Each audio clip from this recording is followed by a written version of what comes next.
Polusi. Apa yang pertama kali terlintas di kepalamu?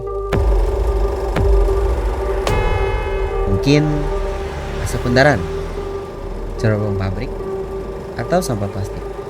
Sesuatu yang nampak dan jelas-jelas mencemari.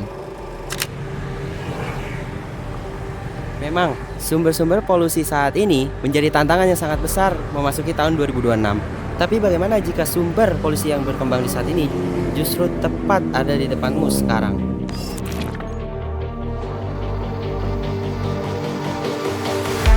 Emisi digital. Carbon footprint dari setiap scroll, streaming, penggunaan AI, dan semacamnya yang berkontribusi kepada perubahan iklim. Dunia maya yang kita kenal sebenarnya tidak maya. Ia dijalankan oleh mesin-mesin fisik yang haus listrik 24. Inilah wujud asli internet. Bukan melayang di awan-awan, tapi di gedung-gedung data center raksasa dengan ribuan server. Setiap kali kamu melakukan pencarian atau membuka aplikasi, mesin-mesin ini harus bisa merespon secara real-time. Sehingga mereka harus bekerja terus-menerus tanpa henti. Itu menghasilkan panas yang luar biasa. Agar tidak crash, dibutuhkan sistem pendingin yang menyedot energi listrik dan jutaan liter air setiap harinya. Pendinginan inilah yang memakan 1/5 energi listrik data center. Data center mengonsumsi 1,5% dari total penggunaan listrik dunia. Meskipun terdengar kecil, namun angka ini terus meningkat dengan pesat. Bahkan, diprediksi meningkat lebih dari 2 kali lipat pada tahun 2030. Yang menjadi masalah adalah ketika sumber listrik yang digunakan berasal dari pembakaran bahan bakar fosil. Meski sumber listrik di beberapa negara maju sudah mengarah ke energi bersih, tetapi pertumbuhan kebutuhan listrik masih memerlukan adanya pembakaran. Faktanya, 0,5% dari emisi karbon dioksida dunia disebabkan oleh data center. Setiap baik yang kita konsumsi itu ditenagai oleh pembakaran energi yang memanaskan planet. Namun, apakah kita sebagai generasi muda sudah cukup paham akan dampak gaya hidup digital kita? Di kampus kita mulai sadar lingkungan. Membawa tumbler, mengurangi sedotan plastik, atau memilah sampah sudah normal untuk kita. Carbon footprint yang fisik sudah kita kurangi, tapi di saat yang sama kita malah memperbaik footprint digital. Dalam riset kami telah melakukan survei di lingkup mahasiswa, beasiswa PPTI, PBBP mengenai kesadaran emisi digital. 38% dari mahasiswa masih belum mengetahui bahwa aktivitas digital menggunakan energi dari data center, dan 1 dari 5 tidak menyadari bahwa hal itu menghasilkan emisi karbon. Namun, hampir seluruh mahasiswa merasakan bahwa masyarakat memang kurang sadar akan dampak emisi digital. Kalau misalnya buat internet dan perangkat digital itu aku biasanya pakai buat shopping, buat nonton, terus buat belajar juga kayak ChatGPT, Gemini itu kan berguna banget ya. Nah jujur sebelumnya itu aku nggak terlalu sadar nih kalau misalnya kayak aktivitas tadi digital gitu, itu ngasilin emisi karbon. Kira-kira berapa waktu harian kamu untuk screen time? Rata-rata sih sehari itu sekitar 9 jam ya. Biasanya itu untuk saat kuliah itu ada di 6 jam, terus biasanya pas aku udah pulang di asrama itu 3 jam. Layanan cloud storage apa yang biasa kamu pakai? Kalau buat kuliah sih paling aku pakainya Google Drive doang sih kalau untuk cloud storage ya.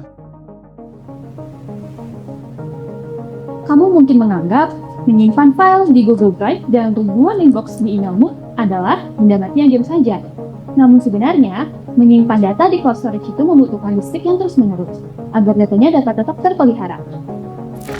Menyimpan dan mentransfer 1 GB data di cloud memakan 7 kWh yang sangat tinggi dibandingkan menyimpan data di device kita sendiri, yang hanya memakan 0,0001% dari itu.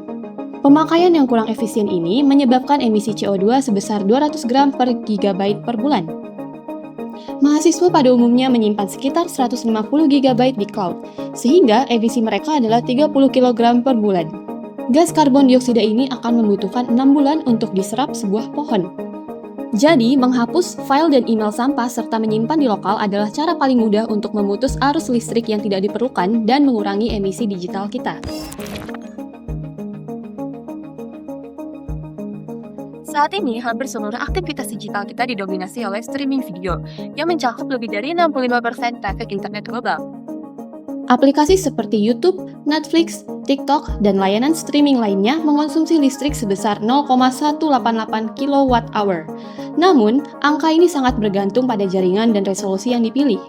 Terus kalau misalkan nonton video pakai YouTube tuh biasanya kamu pakai resolusi berapa? 720p sih, soalnya menurutku udah cukup jelas dan juga gak boros kuota.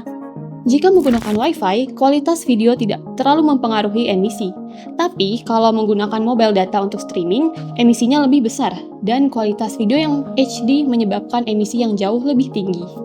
Rata-rata mahasiswa menghasilkan 10 kg CO2 per bulan dari total semua streaming, yang setara dengan mengecas HP 800 kali.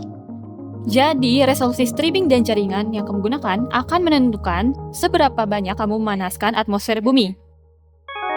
AI kini telah terintegrasi ke banyak aspek kehidupan modern, menyederhanakan masalah-masalah kompleks dalam hitungan detik. Kalau misalnya Google tuh kan aku harus tahu dulu nih, kayak kadang kan pikiran tuh abstrak juga ya, abstrak banget. Jadi kayak harus dipetain. Kalau AI itu kan bisa bantu kita untuk metain. Kayak apa sih yang seharusnya aku ketahui. Nah kalau Google tuh kayak aku tuh udah harus siapin apa sih yang mau aku ketahui. Namun, di balik kemampuannya, AI memerlukan komputasi yang jauh lebih rumit daripada metode konvensional. Satu interaksi dengan LLM seperti ChatGPT atau Gemini membutuhkan listrik sebesar 3 Wh, 10 kali lipat lebih banyak dibandingkan 1 kali pencarian di search engine. Berdasarkan pola penggunaan AI oleh mahasiswa, emisi yang dihasilkan adalah 1,5 kg CO2 per bulannya. Ini setara dengan mengendarai mobil sejauh 6 km. Emisi dari pemakaian LLM mirip dengan generasi gambar. Tapi, itu masih kecil dibandingkan dengan AI untuk pembuatan video. Membuat video 5 detik saja membutuhkan 1 kWh energi listrik, yang menghasilkan 400 gram CO2. Kebutuhan energi untuk AI memuncak pada tahap pelatihan model, di mana ribuan unit GPU bekerja serentak.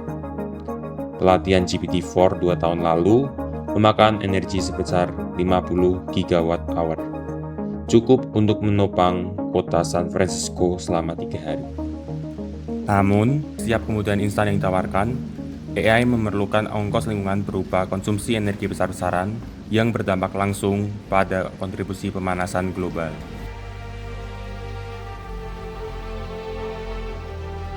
Kamu tidak perlu berhenti menggunakan internet. Mulailah menjadi pengguna yang bertanggung jawab. Langkah termudah adalah menurunkan resolusi video saat kamu menonton di HP atau dengan mobile data. Kalau ingin resolusi yang lebih besar, pastikan kamu menggunakan Wi-Fi.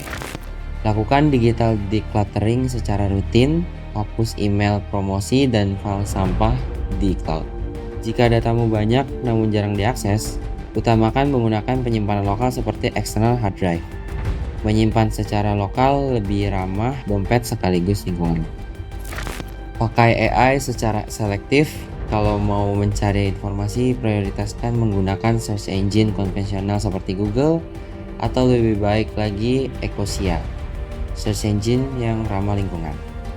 Hindari query berulang-ulang untuk tugas kecil, dan jika perlu menggunakan AI, susunlah prompt secara jelas agar tidak perlu mencoba berulang-ulang dan membuang-buang energi.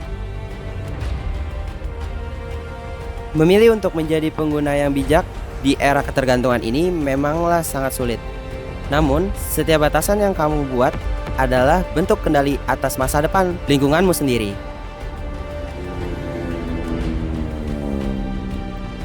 Teknologi hadir untuk membantu kita, namun bumi ada untuk menopang kita. Mulailah sadari jejak yang selama ini tidak terlihat. Mulailah kurangi emisi digital.